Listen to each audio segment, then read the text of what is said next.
The Miami Dolphins 2023 Prospect Spotlight Series continues on this week of the 2023 NFL Draft. Our focus today is North Dakota State offensive lineman Cody Mauch, who he is, how he would fit the Dolphins scheme, and whether or not he'll be available for the Dolphins to draft on day 2 of the 2023 NFL Draft. You are Locked On Dolphins, your daily Miami Dolphins podcast, part of the Locked On Podcast Network, your team every day. All right, Miami. Welcome to another episode of Locked On Dolphins. It's your team every day here on the Locked On Network. I'm your host, Kyle Krabs, lifelong Miami Dolphins fan, co-host of the Locked On NFL Scouting podcast with Joe Marino. You can find our shows on YouTube or wherever you listen to your favorite podcasts. I want to thank you guys for making Locked On Dolphins your first Miami Dolphins listen of the day. Special shout out to our everydayers who keep it locked in right here on Locked On Dolphins. Today's episode of Locked On Dolphins is brought to you by BetterHelp. BetterHelp connects you with a licensed therapist who can take you on that journey of self-discovery from wherever you are. Visit BetterHelp.com/LockedOn today to get 10% off your first month. We are finishing interior offensive linemen on this episode of the show. We have done John Michael Schmitz from Minnesota. We have done Steve Avila from TCU. We have done Joe Tippmann from Wisconsin. We have done Nick Saldiveri from Old Dominion. I have not done Osiris Torrance, who is considered to be a consensus first-round player, and I don't think a great scheme fit for the Dolphins regardless. I have not done Andrew Voorhees from USC, who suffered a knee injury and will not be or has not participated in the pre-draft process, and his health and return to health for the beginning of the 2023 NFL season is in question. I have not done other players like Ricky Stromberg or Emil Ekiyor or Antonio Maffei or Jordan McFadden or Luke Whippler. These are all players that were given grades in this evaluation process on interior offensive linemen. But they aren't players that are getting the spotlight because I don't necessarily think these are pick 51 or pick 84 candidates for the Dolphins. And as such, we are going to continue over them. We're going to do our interior offensive line recap show with our next show, but we have to do Cody Mauch first. And Cody Mauch was one of the star emergents in the pre-draft process, went down to the Reese's Senior Bowl and is out there with the big long red hair and missing his 2 front teeth and the shirt tucked up with the belly hanging out and pushing guys all over the field. And I'm here to tell you, I thought the tape was better than the Senior Bowl performance. And you can use that from an evaluation perspective to take things in a number of different ways. But our objective today is to discover who Cody Mauch is and whether or not he'd be a fit for the Miami Dolphins. Here's what you need to know about Cody Mauch. He played 9-man football when he was at the high school level in North Dakota, Hankinson, North Dakota. He was a two-way player at Hankinson, North Dakota. He played tight end, quarterback, and defensive end for Hankinson High School, which is 9-man football. He was also a standout basketball player, a state qualifier in track, and played baseball. 4-sport athlete. Goes to North Dakota State as a tight end. Puts 40 pounds on his frame, bulks himself up, is a 2-year starter on the offensive line, 2021 and 2022. Handful of starts at right tackle. The rest of the way he's been at left tackle. When you project him with his frame and athletic profile, most teams are probably going to profile him inside at guard, although there is some speculation he could potentially play all 5 spots on the offensive line. He snapped at the Senior Bowl. He played guard at the Senior Bowl. He played tackle at the Senior Bowl, and he played both sides of the line. So if you're looking for a deluxe position-flexible player, Cody Mauch is going to move the needle for you out of North Dakota State. And, of course, he went down to the Senior Bowl and showcased that he belonged physically on the field with the best of the best that college football had to offer. And North Dakota State himself, they have handled and tackled some pretty impressive Division I competition. Case in point, this past year in 2022, They played Arizona at Arizona and lost by a field goal, and they had to lead in the fourth quarter of that game. And that was like a must-have-it situation. And they went down the field and scored late in the game. I would like to correct myself already. He's a 3-year starter at tackle, not a 2-year starter at tackle. Over the course of his career in total, he has 39 career starts, 37 of which have come at left tackle and 2 at right tackle. And the athletic profile is that of a player who is off the charts athletic, and that really pops up on his tape. He's 6'5", 302 pounds. He has 32 3/8 inch arms, which is 14th percentile for offensive linemen to come through the NFL Combine since 1999. So he's 17th percentile in weight, 14th percentile in arm length. He had 57th percentile in height at 6'5".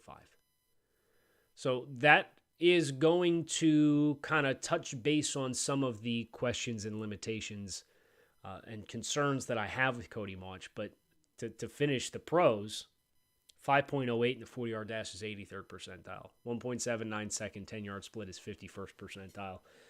63rd percentile in the vertical jump of 29 inches.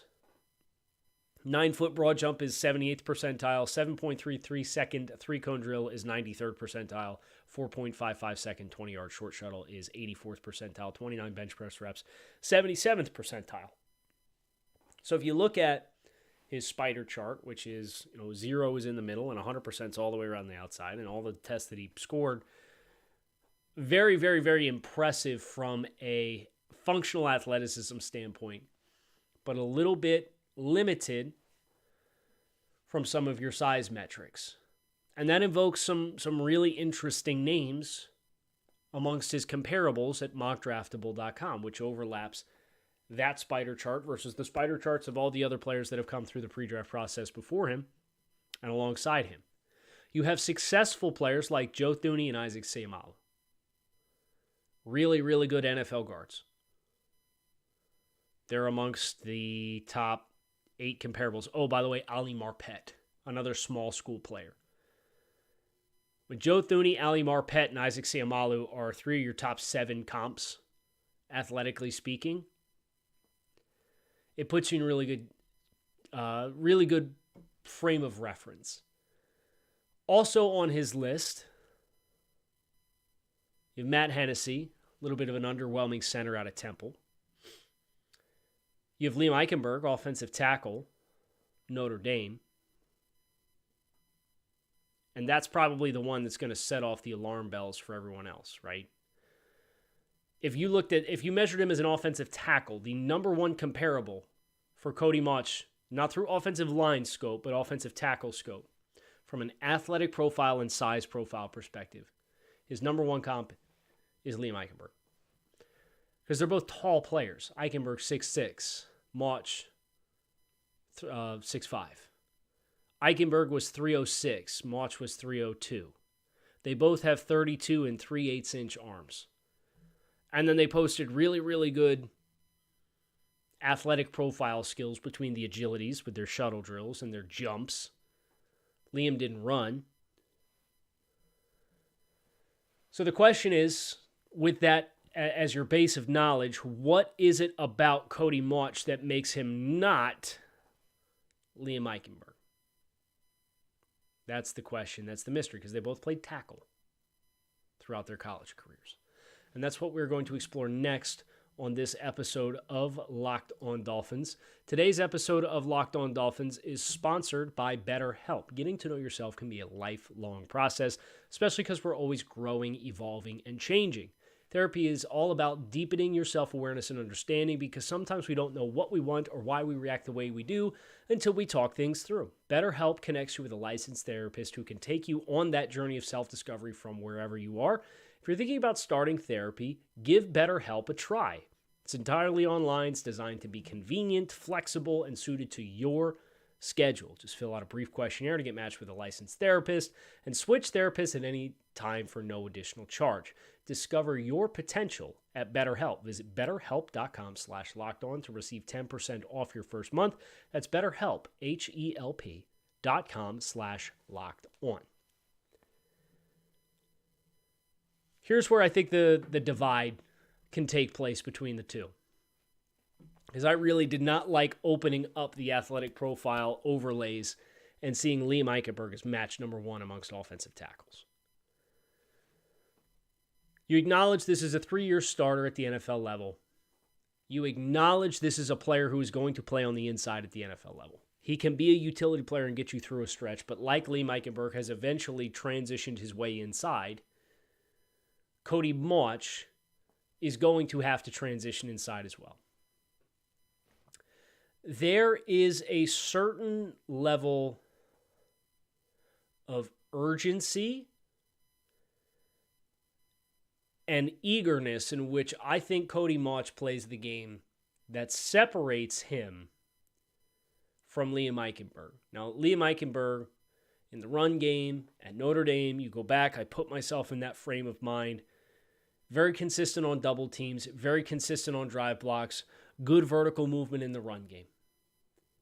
Pass protection was highly effective because he played in an offense that had a mobile quarterback and had a quarterback who would get off his spot, and it would sometimes test his platforms, where I think Cody Mauch is a little easier getting out of his stance, but that's not really going to impact you when you're playing on the interior, right?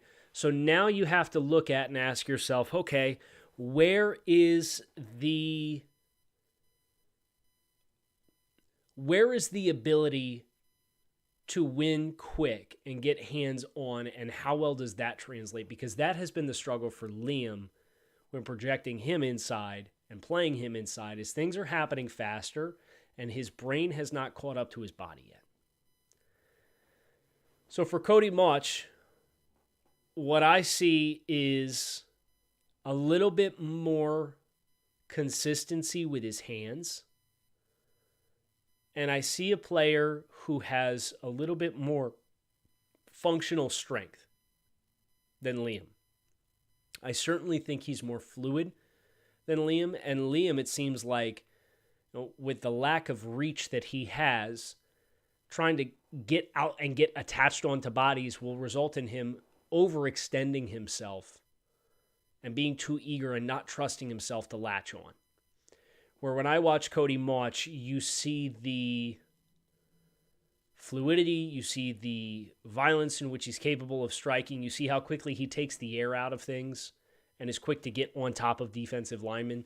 And that's both a tackle and pass protection and in the run game.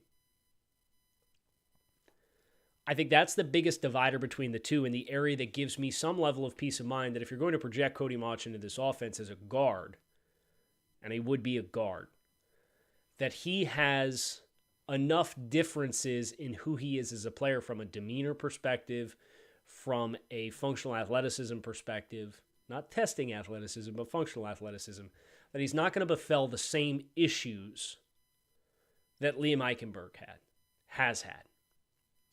Now, I will say that doesn't give you the warm and fuzzies to acknowledge, look, the length here is very much the same vein of Liam Eichenberg. 78.78 wingspan is 5th percentile. 32 and 3/8 inch arms is 5th percentile. Weight is 12th percentile. If you're going to take a bottom 10 percentile player from a length and mass perspective and put him on the inside, you darn well better have the athleticism to not get outgunned and outmanned. My question is, are you going to play Cody Mauch at 302?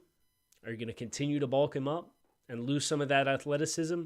And if he does he end up becoming another version of Liam Eichenberg? I don't know. I don't have the answer. But it's the question that I have, and when I did the evaluation of Cody Mauch, I liked him a lot. I liked and graded him in approximately the same range that I graded Liam Eichenberg as when Liam was coming out. But I am a little bit more cognizant with the shortcomings of Liam moving inside from guard to tackle, or from tackle to guard, in an offense that was run heavy, that if you put him in a pass-happy offense, things have to quicken up. You got to have enough of an eye of the game to not be overwhelmed by the speed of things happening on the interior. I would like to think that Cody Mauch is well equipped to do that. I think he's a viable solution, and the fact that he overlaps in as many ways as he does with Liam Eichenberg would give you an indication that this front office, from an evaluation perspective, probably sees something redeeming in Cody Mauch. He's graded as my 4th interior offensive lineman. I think he is an adequate level starter. I do think he has the ceiling to be a quality starter at the NFL level.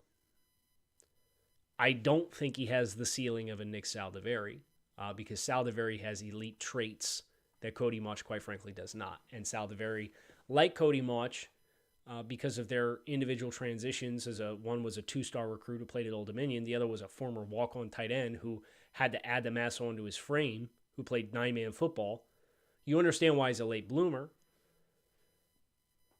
But if you don't have the physical tools to help unlock like cornerstone potential, then your best case scenario, I think, is going to be what I believe the NFL.com comp for him was, which was like an Alex Kappa type of guard. Kappa, of course, went to Tampa Bay, had success there as another small school mid-round selection who developed, and then signed a big money contract with the Cincinnati Bengals.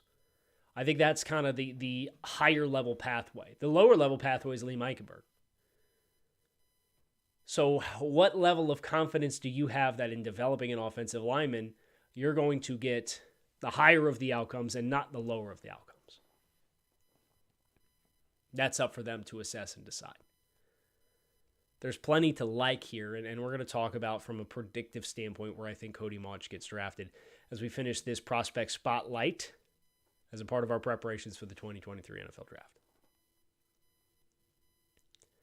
Predictively speaking, I think there's a handful of guys that are ready to play and will play at a higher level early on than Cody Mauch. I do think because he is North Dakota State, because he's going to be changing positions, because there is some physical limitations that he's going to have to learn to play with against NFL competition, I think he is more of a high variance outcome type of player early on. I think his ceiling might be best at center if you can get him at center, because the center is traditionally undersized. He's traditionally a help player. I mean, if you take Cody Mauch and his athletic profile and you change the filters in which you are observing it to look at centers, suddenly he's 89th percentile for height. He's 45th percentile for weight. He's 36th percentile for arm length. Here's a name that Dolphins fans might remember. Jake Grove is one of the comparables on the mock draftable chart. Nick Mangold from the New York Jets, 06, is another comparable on the mock draftable chart. Creed Humphrey, 6'4", 302. Cody Mauch is 6'5", 302. Comparable athletic skill sets. From an athletic testing perspective, Cody Mauch projects most favorably as a center in the NFL. I don't know that he's going to get drafted to play center. But if I were drafting him for the Dolphins, that would probably be my outlook. And that doesn't help you get better in year one unless you are comfortable with Cody Mauch as a day 2 rookie taking over your starting center role and moving Connor Williams to guard. So I think there's a world in which Mauch is available and makes sense for the Dolphins, but I don't know that unless other dynamics about the offensive line change, this is going to be the player I'm really going to pound the table for. Now, where he ultimately ends up getting drafted, if there is a team that has a more complete unit on the offensive line, or a team that is not expecting to compete early on that needs a center and sees the athletic profile here and says, I want to play this guy at center because it's where it mitigates his size to the best and accents the best of his abilities, and we have the time to be patient and let him develop, take him as early as you want. I don't think I would advocate for the Dolphins to draft him at 51. Now, the way he scored would indicate that he is somebody who's in the conversation as a late second round type of pick. I would not be mad if the Dolphins selected Cody Mauch even at 51. But you better have a definitive plan to maximize him. And I don't think putting him at guard and overlapping him with Liam Eichenberg, who had the same hurdles that he's had to clear is going to give you a clear pathway to improvement. So I like this player. I'm intrigued by this player. I think this player can be a quality starter in the NFL. But you better have the right offensive line coach around him, or you better have the right plan for how to transition him to center if you're going to do it. And if they do it, we're going to be expecting one of those two things is what they are assuming along the way. As it stacks, he's my 4th-rated interior offensive lineman. I would much rather have Saldiveri, who graded just a little bit lower because the ceiling is much, much, much higher. And I think you have clear pathways from a physical tools perspective to play either guard or tackle. So you'll look at the final rankings when we go over the interior offensive line debrief, and you'll see Cody Mauch, IOL 4. And if he's the best IOL available and they draft him, okay, let's talk about the plan. But there better be a plan, and it better not just be let's throw him in there in the mix and let the best guys win. Because that's unfortunately what the plan ended up being early in Liam Eichenberg's career as a rookie. And he ended up lining up at 3 different spots along the way, right tackle, left guard. And it didn't set him up for success, and he's been paying the price ever since. So that's my 2 cents on Cody Mauch. Like him a lot. Think there's a pathway for him to be a quality starter in the NFL. But you got to have a plan. And that hasn't been a strength of the Dolphins. Make sure you keep it locked in right here on Locked On Dolphins. We're going to debrief the entire interior offensive line unit, and then we're going to start to transition some of these conversations to more big picture scale. You can find us on YouTube or wherever you listen to your favorite podcasts. I appreciate you guys for tuning in. Shout out to the everydayers who are here every day because it is your team every day here on the Locked On Network. That's going to do it for this episode of the show. Until next time, fins up and peace.